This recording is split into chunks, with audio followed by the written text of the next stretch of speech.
ప్రభునందు ప్రియమైన శ్రోతలకు వందనములు. ఈ పోడ్కాస్ట్ కార్యక్రమం నాకు స్వాగతం. మీ అందరి కొరకు ఈ కార్యక్రమమును ప్రసారం చేయుచున్నాం. విని దైవాశీస్సులు పొందుకోగలరు. మన ప్రియుడును రక్షకుడైన యేసుక్రీస్తు నామమునకు ఘనతయు మహిమయు ప్రభావములు కలుగునుగాక. నా ప్రియమైన శ్రోతులకు వందనాలు తెలియజేయుచున్నాను. ఈరోజు మనం ధ్యానించబోయే వాక్యం, గతాన్ని విడిచిపెట్టి దేవుడు మన జీవితాల్లో చేయుచున్న కొత్త కార్యములను ఎలా గుర్తించాలో ఈ సందేశం ద్వారా తెలుసుకుందాం. ఈ మాటలు మీ హృదయాన్ని ప్రోత్సహించునుగాక.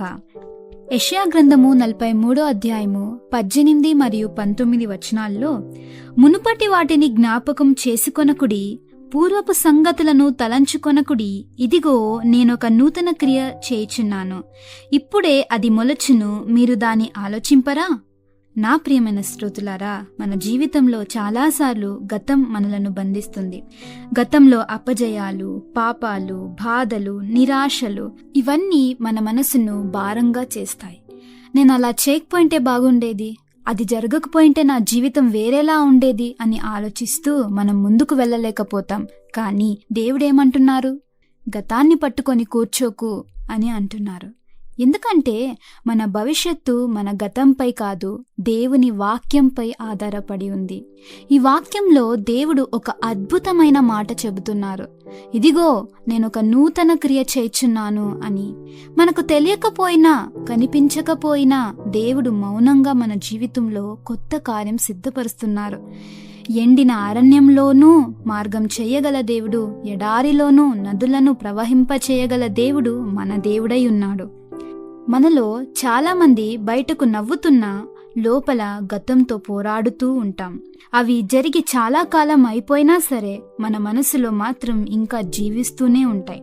ఈ యెషయా గ్రంథము 43వ అధ్యాయము 18 వచనంలో ఉన్న ఈ వాక్య భాగము ఒక గద్దింపు కాదు ప్రియులారా, ఇది ఒక ఆహ్వానం.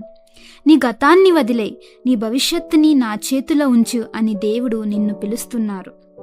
దీనికి ఒక అద్భుతమైన ఉదాహరణగా యోసేపును చూడవచ్చు. యోసేపు తన అన్నదమ్ముల చేత ద్వేషింపబడ్డాడు. వారే అతన్ని దాసునిగా అమ్మేశారు.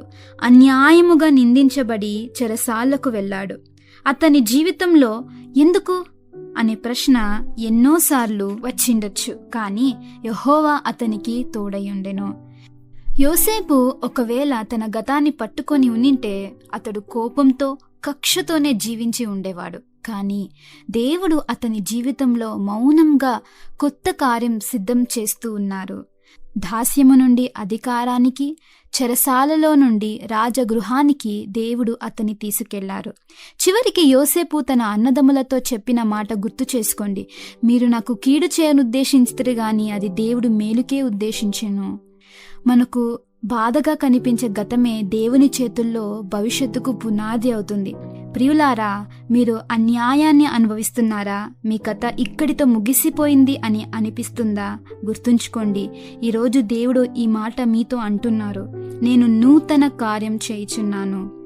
1 కొరింథీయులకు రాసిన పత్రిక 2వ అధ్యాయము 9వ వచనంలో, ఇందును గూర్చి దేవుడు తన్ను ప్రేమించు వారి కొరకు ఏవి సిద్ధపరచునో అవి కంటికి కనబడలేదు, చెవికి వినబడలేదు, మనుష్య హృదయమునకు గోచరము కాలేదు అని రాయబడి ఉన్నది.